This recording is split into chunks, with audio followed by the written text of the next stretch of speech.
Bonjour, mes amis. Welcome back to Pilgrim Piper. I'm your host, Pat, and it's been a really good couple weeks here at home in Acadia Parish, Louisiana.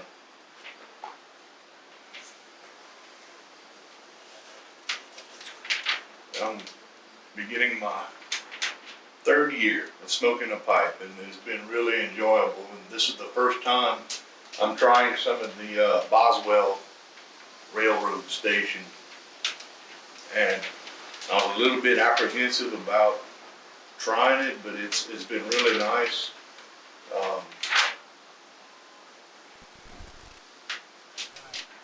It reminds me of my grandfather. He, I grew up with him. My mom and I grew up with her mom and dad, and he never smoked a pipe, but he rolled his own cigarettes, and I remember the Prince Albert cans, and I remember the Five Brothers. Seems like maybe he chewed the Five Brothers and maybe used the Prince Albert to roll his cigarettes. And I can still see him, rolling a little bit and then passing his tongue across it, seal it off. And this tobacco here kind of smells like what I remember smelling as a child. And he had this little small wicker stand that he would keep his tobacco products on. And I'm thinking now that the reason I'm attracted to using matches for my pipe is that's what he always used. He never used a big lighter. He always used those matches. And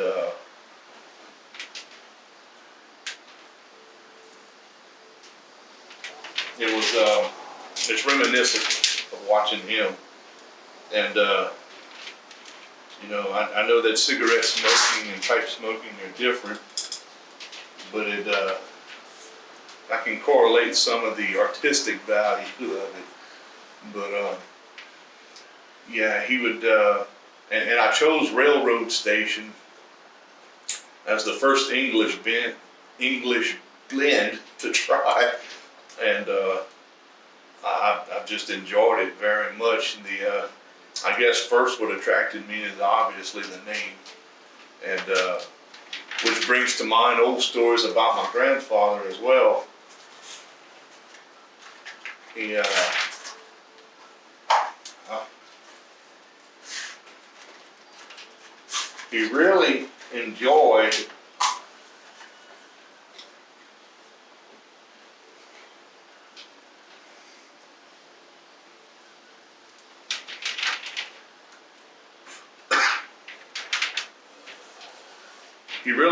the music of Jimmie Rodgers, the old guitar player who worked on the railroad, and he would tell me stories about when he was a small child. And I'm thinking this story that I'm going to tell you probably took place around 1925 in Crowley, Louisiana, which would have put him about 7 or 8 years old. And he would tell me about the locomotive that would come through town. And the name that was written on the side of the locomotive was Oleo, O-L-E-O. And he said he can remember the driver throwing candies and stuff out the windows as he would roll through town or roll through the country. He said if there was a kid that was near the tracks when he was passing, he was throwing something out. And he remembers hearing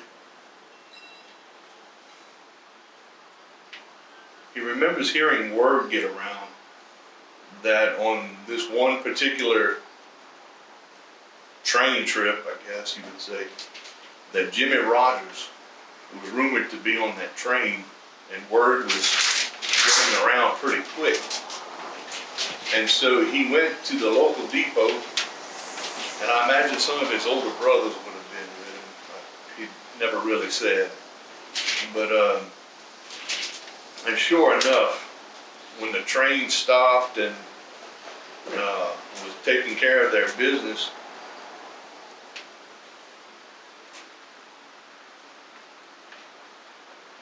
he said Jimmie Rodgers came out and had his guitar with him and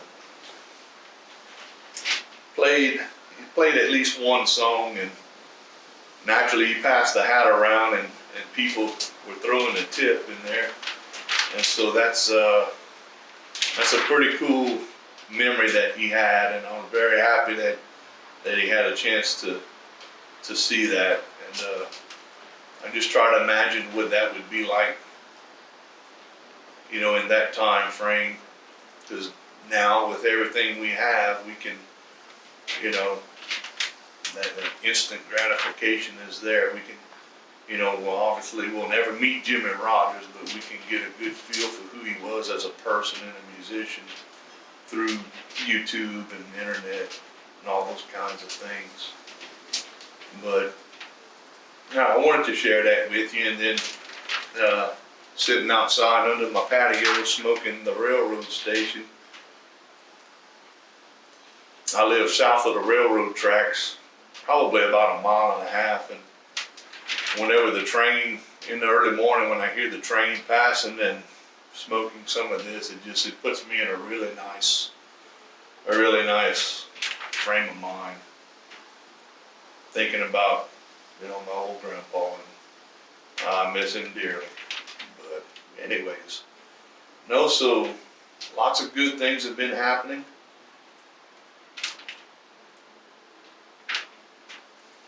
Pipe going out, not one of them. I'm still not over that bit of nervous feeling about smoking and speaking at the same time, but maybe I'll get past that eventually. Also, my son began an internship. He's working with a civil engineering firm, and he's getting to go out in the field and do drone flights for the surveying company, which is pretty incredible. From what he told me, what used to take maybe 2 days, you know, to survey a particular property is now taking an hour or two at most. And then he's returning to the office and takes the data this drone is collecting and making a usable model to present to their customer. So he's doing great with that. And then this over this past weekend, my wife and I, we took a trip with one of my cousins and her husband.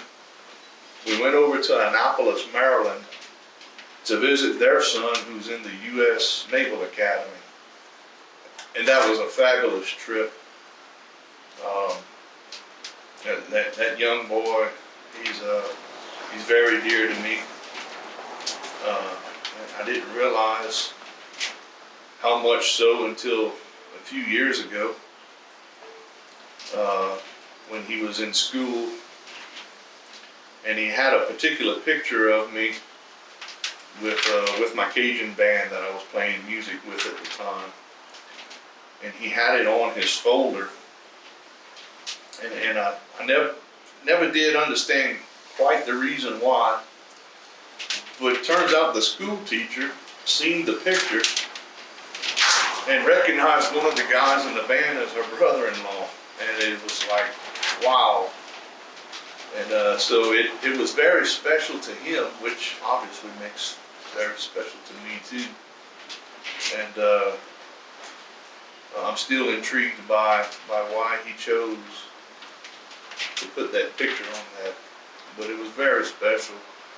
And so I had the opportunity to be his confirmation sponsor his junior year in high school, which means that I'm kind of taking on the role as a spiritual mentor, someone who can help guide him through the spiritual life, in addition to his parents and everyone else. was, but it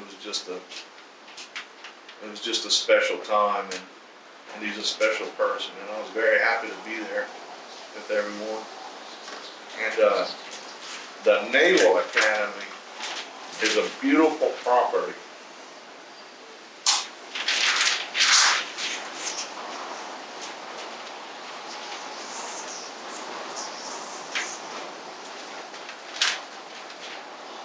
The wind is really picking up over here. We had some bad weather come through yesterday, and the winds are still pretty strong, even though the skies are clear. But that Naval Academy, man, if you ever get an opportunity to go, there is so much history there to learn that you may not know about, and it was just fabulous. Got to see some really cool stuff, and a couple nights we drove into Washington D.C. and check out the monuments at night, which was the first time I'd seen the monuments at night lit up, and that was beautiful. We just had a grand time, and long ago, in 1989,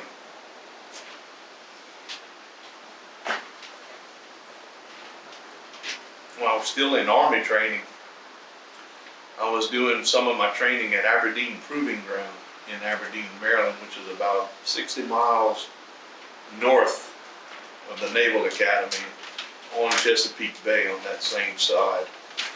And I had the opportunity to see it back then, but always during the day for a few short hours, and we would, hurry up and go and get back on post. But it was a good trip, and he's doing really well. And so, yeah, I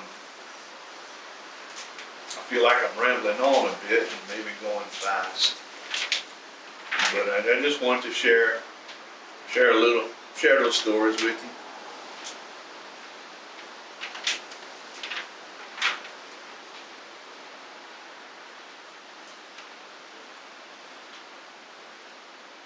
Hope that you enjoyed them, and certainly hope that all of you and your families are doing well, safe, and having peaceful days.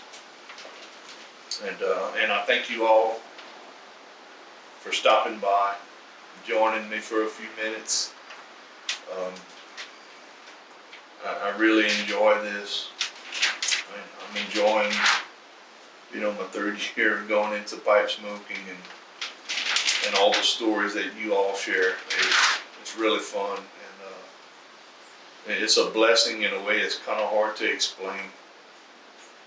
This could be some of the only interaction some of the members may have, and I can see where it can help alleviate some loneliness or something that may be missing.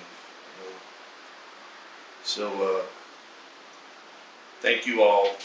Thank you for stopping, and I hope that all of you enjoy peaceful days and be of service to someone. Au revoir, mes amis. We'll see you again. Thank you.